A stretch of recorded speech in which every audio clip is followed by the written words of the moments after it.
Selamat pagi, Bapak Penguji dan Ibu Penguji. Pada hari ini saya akan membahas mengenai penelitian saya yang berjudul Optimasi Suhu Pencampuran dan Lama Sonikasi Formulasi Nanopartikel Lipid Resorcinol dengan BAT Sodikator aplikasi Factorial Design.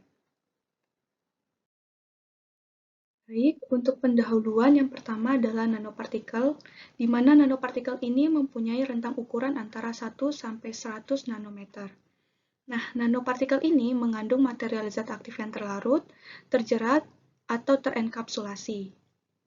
Yang kedua adalah nanopartikel lipid, yang merupakan nanopartikel yang mengandung komponen-komponen dari molekul lipid atau lemak.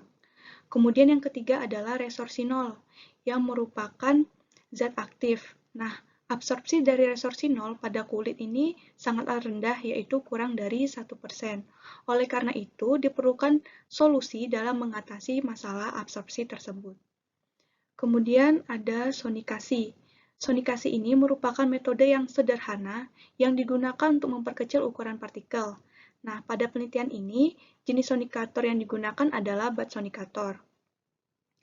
Kemudian untuk ukuran partikel dan persen efisiensi enkapsulasi, ini merupakan parameter uji dalam penentuan karakteristik nanopartikel lipid pada penelitian ini.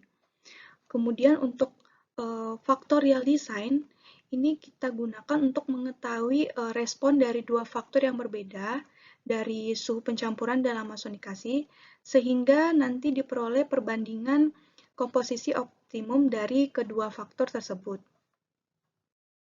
Baik, untuk rumusan masalah penelitian ini, yang pertama, apakah suhu pencampuran dalam masonikasi berpengaruh terhadap sifat fisik dalam pembuatan nanopartikel lipid dengan metode factorial design? Kemudian, poin kedua yaitu, apakah diperoleh komposisi area yang optimum dalam pembuatan nanopartikel lipid dengan metode factorial design?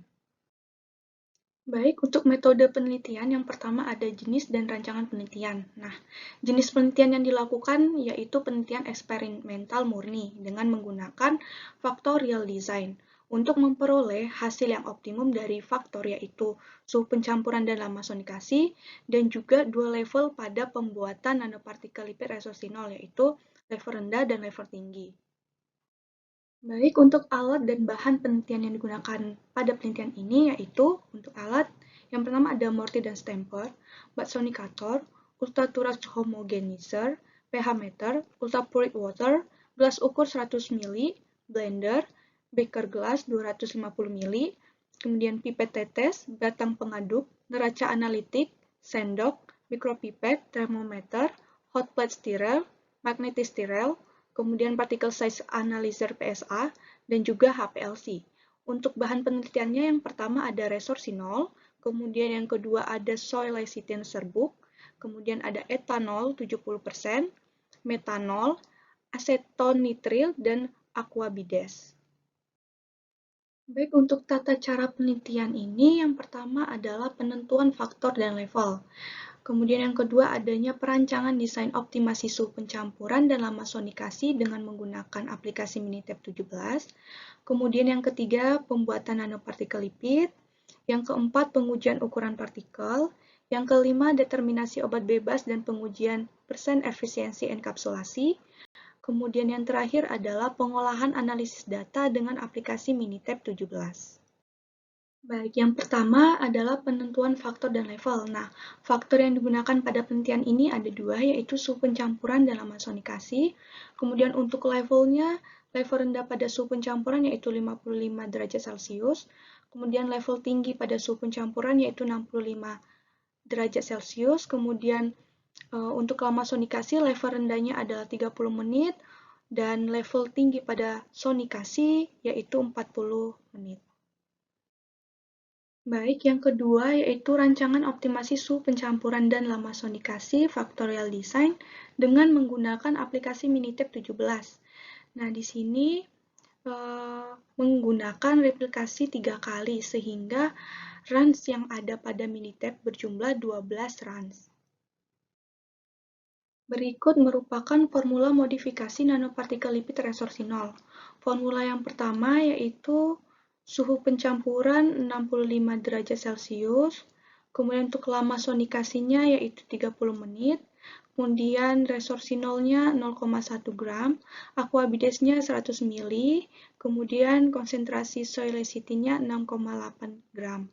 Kemudian untuk formula yang kedua yaitu suhu pencampurannya 55 derajat Celcius, kemudian untuk lama sonikasinya 40 menit, kemudian untuk formula yang ketiga yaitu suhu pencampurannya 55 derajat Celcius, kemudian untuk lama sonikasinya 30 menit, kemudian untuk formula yang keempat yaitu suhu pencampuran 65 derajat Celcius, kemudian untuk lama sonikasinya yaitu 40 menit.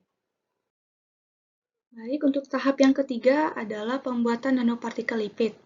Yang pertama, dispersikan soy lecithin sebanyak 6,8 gram ke dalam aquabides 100 ml dengan suhu masing-masing 55 derajat Celcius dan 65 derajat Celcius, lalu dihomogenkan di atas hot plate. Nah, kemudian dispersi soy lecithin itu dikondisikan pada suhu masing-masing 55 derajat Celcius dan 65 derajat Celcius, lalu dihomogenkan kembali dengan blender dengan kecepatan tinggi height selama 1 menit, kemudian dikondisikan lagi pada suhu masing-masing 55 derajat Celcius dan 65 derajat Celcius. Setelah itu dilakukan homogenisasi dengan utaturaks pada skala 5 selama 1 menit. Kemudian bahan aktif resorsinol disiapkan dengan cara dilarutkan terlebih dahulu dengan etanol 70%, kemudian hasil liposom selanjutnya itu disonikasi untuk memperkecil ukuran partikel, yang nanti liposom ini dituangkan pada bat sonikator, kemudian dilanjutkan dengan menuangkan bahan aktif yang telah dilarutkan dengan etanol 70% ke dalam bat sonikator dengan melakukan suhu masing-masing 55 derajat Celcius dan 65 derajat Celcius selama masing-masing 30 dan 40 menit. Baik, untuk tahap yang keempat adalah pengujian ukuran partikel. Nah, pada pengujian ukuran partikel ini dilakukan di Laboratorium Farmasi Universitas Islam Indonesia atau UI dengan menggunakan particle size analyzer dengan dynamic light scattering. Nah, uji ukuran partikel ini dilakukan untuk mengetahui ukuran partikel dari sediaan nanopartikel lipid yang telah kita buat. Kemudian untuk ukuran partikel sendiri yang kita harapkan pada penelitian ini yaitu 50-100 nanometer dengan polydispersitas indeksnya 0-0,5. Baik, tahap yang kelima adalah pengujian persen efisiensi enkapsulasi. Yang pertama itu melakukan pemisahan free drug dengan menggunakan nanosep, di mana jumlah bahan aktif yang terperangkap pada sistem nanopartikel lipid itu dievaluasi dengan metode ultrafiltrasi dengan tabung filter Vivaspin dengan membran filter cut-off berat molekulnya itu 3 kDa. Kemudian nanti disentrifugasi pada 12.000 rpm selama 45 menit. Kemudian nanti filtrat itu diencerkan dengan metanol dan jumlah resorsinol yang tidak terperangkap itu nanti diukur dengan menggunakan instrumen HPLC. Baik, selanjutnya melakukan pembuatan larutan standar, di mana resorsinol ditimbang 10 mg secara sesama dan dimasukkan ke dalam 10 ml labu ukur, kemudian diambil 200 mikroliter matriks nanopartikel lipid, dimasukkan ke dalam labu ukur, dan dilarutkan dengan etanol. Kemudian untuk kalibrasi larutan standar ini dibuat variasi konsentrasi yaitu 10, 20, 30, 40, 50, 60, 70 mikrogram per mililiter. Kemudian dilakukan conditioning HPLC dengan menggunakan fase gerak yaitu metanol, aseton nitril, kemudian aquabides dengan masing-masing perbandingan yaitu metanol 10, aseton nitril atau ACN 89, kemudian aquabidesnya 1. Kemudian untuk besar flow rate dari fase gerak yang digunakan yaitu 0,8 ml per menit. Kemudian nanti semua larutan uji diinjeksi ke dalam sistem HPLC dengan volume injeksinya masing-masing 10 mikroliter. Kemudian nanti dideteksi dengan menggunakan UV detektor pada lambda resorsinol yaitu 279 nanometer. Selanjutnya, pada penentuan persen efisiensi enkapsulasi itu didasarkan pada data analitik dari obat bebas yang ada dalam matriks nanopartikel lipid menggunakan metode HPLC. Nah, perhitungan persen efisiensi enkapsulasi dilakukan dengan menggunakan rumus sebagai berikut. Jumlah analik atau total drug dikurang jumlah analik yang tidak terenkapsulasi atau free drug dibagi dengan jumlah analik atau total drug. Baik, tahap selanjutnya yaitu analisis data dengan aplikasi Minitab 17. Nah, area optimum diperoleh dengan cara mengolah data menggunakan aplikasi Minitab 17 setelah sebelumnya dilakukan rancangan eksperimen menggunakan factorial design. Nah, data yang terdistribusi normal dan homogen itu dapat dianalisis menggunakan two-way ANOVA dengan nilai p-value yaitu kurang dari 0,05 pada model, maka dapat dinyatakan bahwa model tersebut signifikan dan terdapat pengaruh dari faktor yaitu suhu pencampuran dalam sonikasi terhadap respon ukuran partikel dan efisiensi enkapsulasi. Selanjutnya yaitu hasil dan pembahasan. Baik, yang pertama yaitu nanopartikel lipid. Nanopartikel lipid yang dihasilkan pada penelitian ini berwarna kuning karena mengandung solesitin di dalamnya. Nah, setelah dilakukan sonikasi, liposom yang tadi awalnya keruh berubah menjadi lebih bening, sehingga kalau kita lihat dari gambar di PPT ini, nanopartikel lipid yang dihasilkan itu berwarna kuning jernih. Baik, berikutnya merupakan hasil dari pengujian ukuran partikel. Di sini saya lampirkan satu hasil dari pengujian ukuran partikel pada formula yang pertama dengan replikasi yang pertama. Sebagai contoh, pada formula pertama replikasi pertama itu didapatkan ukuran partikelnya yaitu 85,7 nanometer, di mana ini masih termasuk ukuran partikel yang diharapkan oleh peneliti, yaitu dengan rentang 50 sampai 100 nanometer. Kemudian untuk polydispersitas indeksnya yaitu 0,198, di mana ini juga masih masuk ke dalam rentang IP yang diharapkan pada peneliti yaitu 0 sampai 0,5. Sehingga ukuran partikel pada pengujian penelitian ini telah memenuhi kriteria yang diharapkan oleh peneliti. Berikut merupakan hasil keseluruhan ukuran nanopartikel, di mana pada masing-masing formulasi pertama, kedua, ketiga, dan keempat dengan replikasi 3 kali didapatkan ukuran partikelnya masih dalam rentang yang peneliti harapkan, yaitu 50 sampai 100 nanometer. Kemudian kita lihat untuk nilai polydispersi indeksnya juga masih memenuhi kriteria yang diharapkan oleh peneliti, yaitu pada rentang 0 sampai 0,5 polydispersi indeks. Baik, berikutnya merupakan respon ukuran partikel yang ada pada Minitab 17. Jika kita lihat nilai p-value model dari respon ukuran partikel itu sebesar 0,000 yang menunjukkan bahwa respon ukuran partikel ini signifikan, di mana pada pembuatan nanopartikel lipid resorpsi 0, suhu pencampuran dan lama sonikasi itu berpengaruh terhadap respon ukuran partikel. Baik, untuk hasil analisis data respon persen efisiensi enkapsulasi pada Minitab 17 didapatkan p-value pada model yaitu sebesar 0,087, sehingga ini menunjukkan tidak signifikan, maka respon efisiensi enkapsulasi ini tidak berpengaruh terhadap faktor yaitu suhu pencampuran dan lama sonikasi, di mana nilai p-value yang dihasilkan yaitu lebih dari 0,005. Baik, berikut merupakan gambar control plot ukuran partikel versus suhu pencampuran dalam ozonikasi. Kemudian untuk gambar yang B merupakan plot permukaan ukuran partikel versus suhu pencampuran dalam ozonikasi. Jika kita lihat pada gambar tersebut, terdapat 6 warna yang menunjukkan pengaruh suhu pencampuran dan juga lama ozonikasi terhadap respon ukuran partikel.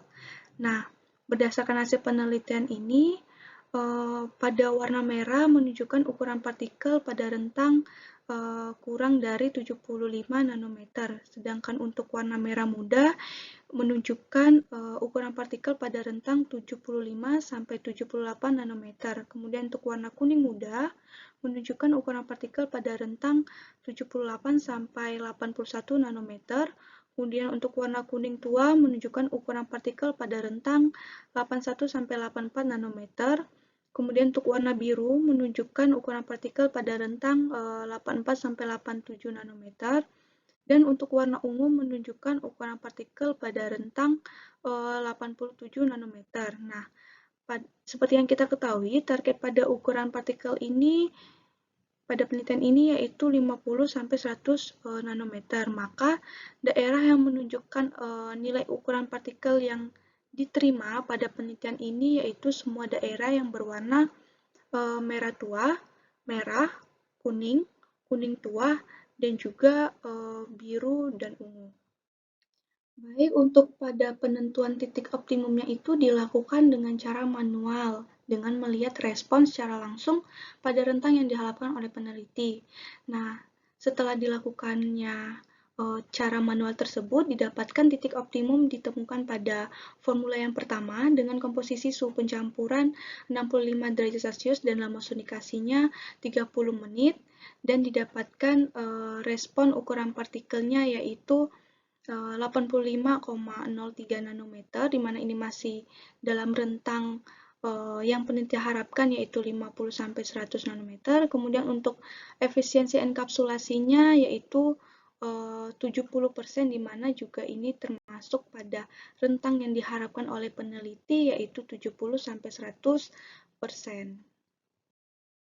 Oke, pada optimization plot ini merupakan prediksi formula optimum suhu pencampuran dan lama ozonikasi. Nah, yang pertama itu kita masukkan dulu target yang kita inginkan, di mana ukuran partikel peneliti harapkan yaitu 50 sampai 100 nanometer. Nah, di sini saya mengambil targetnya itu nilai tengah dari range 50 sampai 100 nanometer yaitu 75. Itu bisa kita lihat pada gambar ukuran partikelnya itu targetnya saya buat 75 nanometer.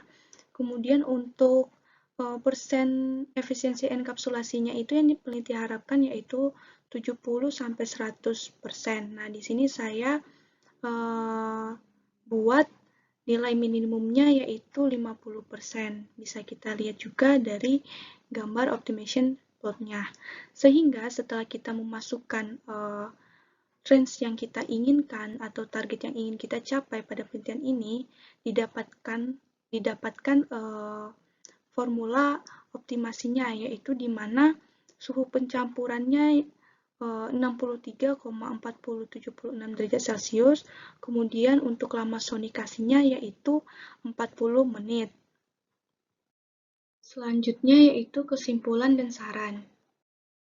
Baik, untuk kesimpulan yang pertama pada pembuatan nanopartikel lipid resorpsi 0, faktor ataupun suhu pencampuran dalam ozonikasi ini berpengaruh terhadap respon ukuran partikel. Nah, ini kita bisa lihat dari nilai p-value yang dihasilkan yaitu kurang dari 0,005. Sedangkan pada respon efisiensi enkapsulasi itu diperoleh dengan nilai p-value lebih dari 0,005, sehingga faktor yaitu suhu pencampuran dalam ozonikasi itu tidak berpengaruh terhadap respon tersebut.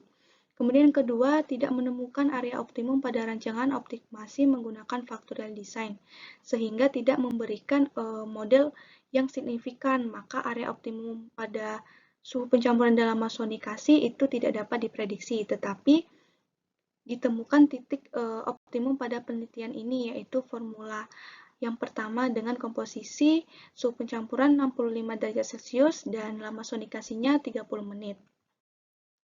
Kemudian untuk saran pada penelitian ini, jika penelitiannya lebih lanjut perlu dilakukan validasi hasil prediksi Minitab 17 dengan menggunakan metode factorial design yang telah mendapatkan formula optimumnya.